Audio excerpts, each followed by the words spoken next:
Shalom, selamat pagi sahabat-sahabat ibadah online dimanapun berada, baik yang berada di dalam negeri maupun yang ada di luar negeri. Saat ini saya berada di warung kopi Lanteh di Segoro Gunung, Desanya Ngledok, Kecamatannya Ngargoyoso. Satu tempat yang luar biasa.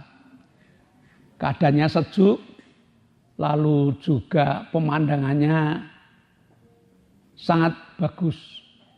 Sehingga kalau saudara kepingin untuk menikmati istirahat, berada di warung kopi Lanteh ini sangat tepat.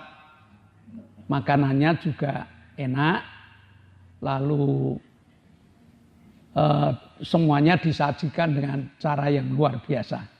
Jadi kami mengundang Bapak Ibu untuk datang ke warung kopi Lanteh yang berada di Segoro Gunung, Desanya Ngledok, Kecamatannya Ngargoyoso. Nah, mari kita akan sama-sama belajar firman Tuhan. Dan sebelum itu, mari kita berdoa. Bapa, kami mengucap syukur pagi yang indah Kau berikan kepada kami. Kesehatan, kekuatan, damai sejahtera melimpah di dalam kehidupan kami. Sehingga kami dapat bersama-sama menikmati ibadah online pagi ini. Tuhan, biar Roh Kudus-Mu yang bekerja di dalam kehidupan kami, hamba-Mu, agar hamba-Mu dapat menyajikan firman yang kau berikan kepada kami, dan jemaat-jemaat-Mu pun dapat merasakan berkat firman ini luar biasa dalam hidup mereka. Terima kasih Bapak, kami akan mengawali belajar firman Tuhan ini di dalam nama Tuhan Yesus Kristus.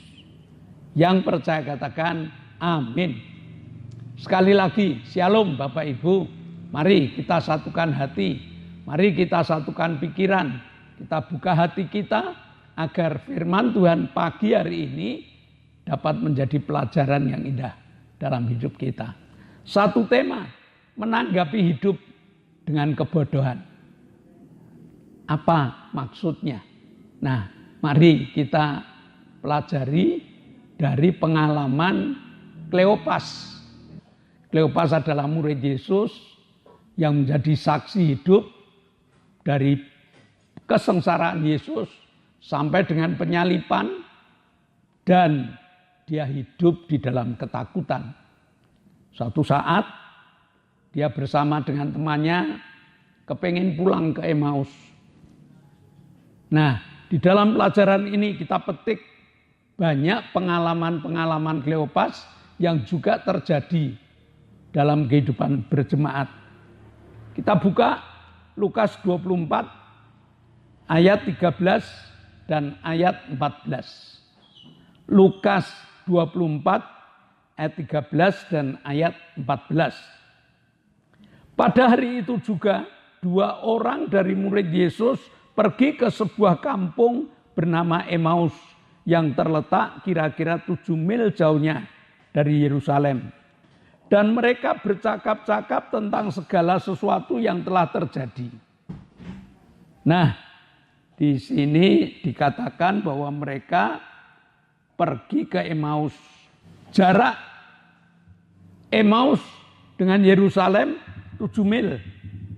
7 mil itu dulu merupakan jarak yang tidak jauh. Karena kalau dikilometerkan 7 mil itu hanya sekitar 11 kilo. Perjalanan 11 kilo pada zamannya Kleopas itu bukan perjalanan yang jauh. Ditempuh paling-paling dengan jalan santai itu 2 jam. Namun di tengah perjalanan untuk menghilangkan kelelahannya, mereka bercerita satu dengan yang lain. Jadi untuk menghilangkan kejenuhan, untuk menghilangkan kelelahan, mereka saling bercerita. Apa yang diceritakan Kleopas? dia masih cerita tentang topik yang hangat, tentang kematian Yesus. Yesus yang dielu-elukan, Yesus yang sangat dipuja, tiba-tiba dia disalib. Dia mati. Dan lebih heboh lagi, dia bangkit. Cerita ini cerita yang tidak dapat diterima dengan akal, tapi faktanya demikian. Sehingga Kleopas ini bercerita dengan temannya, satu cerita yang sambung menyambung, saling tanya, saling jawab, topiknya tentang kebangkitan Yesus, tentang penyaliban Yesus, dan sebagainya. Lalu model ini yang seringkali juga dimiliki, atau model ini yang seringkali jemaat juga memiliki hal seperti ini. Dia senang sekali menceritakan tentang Yesus. Bahkan kalau ditanya apakah dia percaya Yesus, iya. Kleopas cinta Yesus karena dia murid. Karena dia melihat kehebatan Yesus. Demikian juga kalau jemaat ditanya juga, oh aku juga cinta Yesus. Aku juga memiliki pengertian tentang Yesus atau cerita-cerita tentang Yesus. Tapi mari kita lanjutkan. Lukas 24 ayat 17. Yesus berkata kepada mereka, apakah yang kamu percakapkan sementara kamu berjalan? Maka berhentilah mereka dengan muka muram. Ya, tiba-tiba ada seseorang yang ikut nimbrung dalam perjalanan. Yang tadinya 2 orang jadi 3 orang. Lalu orang ketiga ini bertanya, kamu cerita apa? Kleopas kaget. Lalu temannya kaget, dia berhenti sejenak. Lalu dia tanya, apa kamu tidak mendengar tentang cerita heboh yang ada di Yerusalem? Yesus yang mati disalib, dikubur, 3 hari kemudian bangkit. Tidak masuk akal kan? Tetapi faktanya demikian. Yesus menemui Maria, Yesus menemui murid-muridnya di Yerusalem. Lalu Yesus banyak sekali bertemu dengan mereka. Jadi antara nalar dan fakta, ini yang terus menerus, polemik ini yang terjadi. Cerita itu juga disebutkan demikian. Tapi Yesus melihat, kamu kan muridnya. Kenapa mukamu muram? Kenapa kamu susah? Nah, jawab Kleopas di dalam ayat 18, seorang dari mereka bernama Kleopas menjawabnya, adakah engkau satu-satunya orang asing di Yerusalem yang tidak tahu apa yang terjadi di situ pada hari-hari belakangan ini? Katanya kepada mereka, apakah itu? Jawab mereka, apa yang terjadi dengan Yesus orang Nazaret? Ayat 19, katanya kepada mereka, apakah itu? Jawab mereka, apa yang terjadi dengan Yesus orang Nazaret? Dia adalah seorang nabi yang berkuasa dalam pekerjaan dan perkataan di hadapan Allah dan di hadapan seluruh bangsa kami. Kleopas menceritakan siapa Yesus. Kleopas mengatakan Yesus itu seorang nabi. Dia memiliki kekuatan kuasa yang luar biasa. Dia seringkali mengadakan mukjizat. Orang sakit sembuh. Dia pernah memberi makan 5.000 orang dengan hanya 5 roti 2 ikan. Dia memiliki berbagai macam kehebatan-kehebatan. Hanya sayangnya Kleopas hanya sekedar menceritakan. Kleopas menghadapi masalah yang rumit antara pikirannya dengan faktanya yang berbeda ini, yang tidak dapat diterima di hati. Wajahnya murung. Padahal dia murid Yesus yang mengikuti Yesus, yang melihat mujizat tentang Yesus, yang pernah menikmati 5 roti 2 ikan, yang pernah melihat berbagai macam karya-karya Yesus yang besar. Tapi saat itu dia belum bisa menerima tentang kebangkitan Yesus di antara orang mati ini. Sehingga wajahnya muram. Ceritanya pinter. Tetapi untuk praktek dia tidak bisa. Nah, ini yang seringkali terjadi dalam kehidupan orang-orang Kristen. Kalau cerita tentang Yesus luar biasa. Ya. Kalau menceritakan tentang pengalaman orang lain hebat. Tetapi mereka tidak dapat menggunakan hebatnya Yesus dalam kehidupan keseharian mereka. Sehingga wajar waktu dia mengalami kesusahan, waktu dia mengalami kebingungan, hanya cerita aja. Tidak prakteknya, tidak punya. Lukas 24 ayat 25. Lalu Yesus berkata kepada mereka, "Hei kamu orang bodoh. Betapa lambannya hatimu, sehingga kamu tidak percaya segala sesuatu yang telah dikatakan para nabi." Justru Yesus menegur Kleopas. Tegurannya adalah, "Hei kamu orang bodoh." Kebodohannya di mana? Kebodohannya kamu hanya mendengar cerita. Kamu hanya punya pengertian. Kamu hanya mengerti bahwa Yesus itu hebat. Tetapi kamu tidak menggunakan hebatnya Yesus di dalam kehidupan keseharianmu. Yesus punya kuasa. Bahkan Yesus tak terbatas kuasanya. Kita seringkali jemaat mengatakan firman-Nya itu ya dan amin. Di satu ibadah, kalau kita ditanya bagaimana firman Tuhan, oh luar biasa. Ya dan amin. Tetapi dia tidak dapat mempraktekkan di dalam kehidupan keseharian mereka. Ini satu kebodohan. Dihafal firman Tuhan, bahkan dia dapat mengatakan bahwa firman Tuhan itu luar biasa, tetapi begitu dia terkena beban, bukan sukacita, tetapi kemuraman wajah, kemurungan hidup. Firman Tuhan katakan bersukacitalah. Sekali lagi aku katakan bersukacitalah. Harusnya kalau dia sudah menjadi murid yang terdidik, firman Tuhan bersukacita ini selalu ada di dalam penampilannya, selalu ada di dalam kehidupannya. Tetapi fakta berbicara.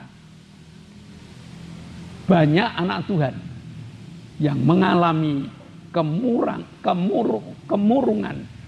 muram wajahnya. Baru ditindih beban sedikit, kebingungan yang terjadi, ketakutan yang muncul, kebimbangan yang terus ada di dalam hidupnya. Perjumpaan dengan Yesus membuka wawasan baru, yaitu masalah yang tidak akan kalah dengan apa yang dihafalkan saja. Tentang cerita Yesus, perjumpaan dengan Yesus penting. Bukan hanya pengertian tentang Yesus, tetapi perjumpaan dengan Yesus yang kadang-kadang tidak diperdalam oleh jemaat. Sehingga jemaat hidup di dalam kebodohan. Jemaat pinter di dalam bercerita. Dalam bahasa sekarang dikatakan omdo. Dia hanya omong doang. Tetapi praktek firman Tuhan mereka nol besar. Kleopas ini menggugah jemaat. Kleopas ini menggugah kita. Kalau kita sudah mengatakan aku murid Yesus, aku harus percaya bahwa dia punya kekuatan yang besar. Tidak ada yang mustahil bagi orang yang percaya. Itu yang harus kita pegang.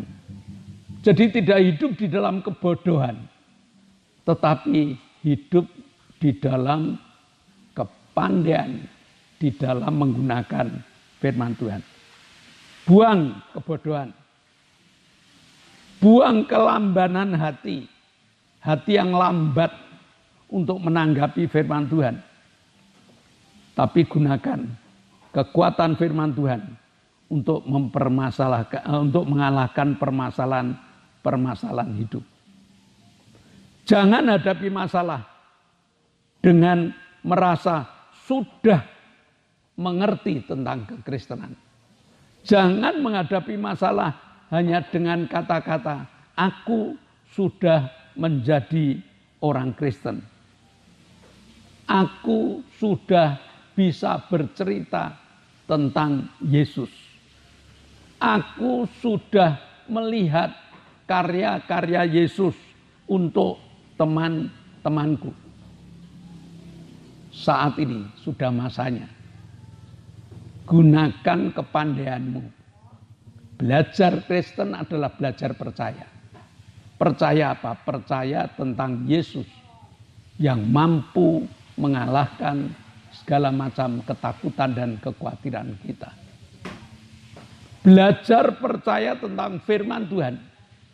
Firman yang hidup. Firman yang ya dan amin. Sehingga makin banyak belajar. Makin pinter. Orang yang pinter menghadapi segala situasi bukan dengan ketakutan. Bukan dengan kebimbangan. Tetapi orang pinter menghadapi masalah dengan satu perkataan. Aku mampu menyelesaikan masalah ini di dalam nama Yesus. Tinggalkan kebodohan. Gunakan hebatnya Yesus dalam kehidupan kita. Mari kita berdoa. Bapa, kami mengucap syukur. Kau Allah yang hebat. Kau Allah yang baik. Engkau yang membuka wawasan kami. Bahwa kami seringkali hidup di dalam kebodohan. Kami takut dengan berbagai macam pencobaan. Kami mengalami kesusahan-kesusahan yang tidak dapat terpatahkan.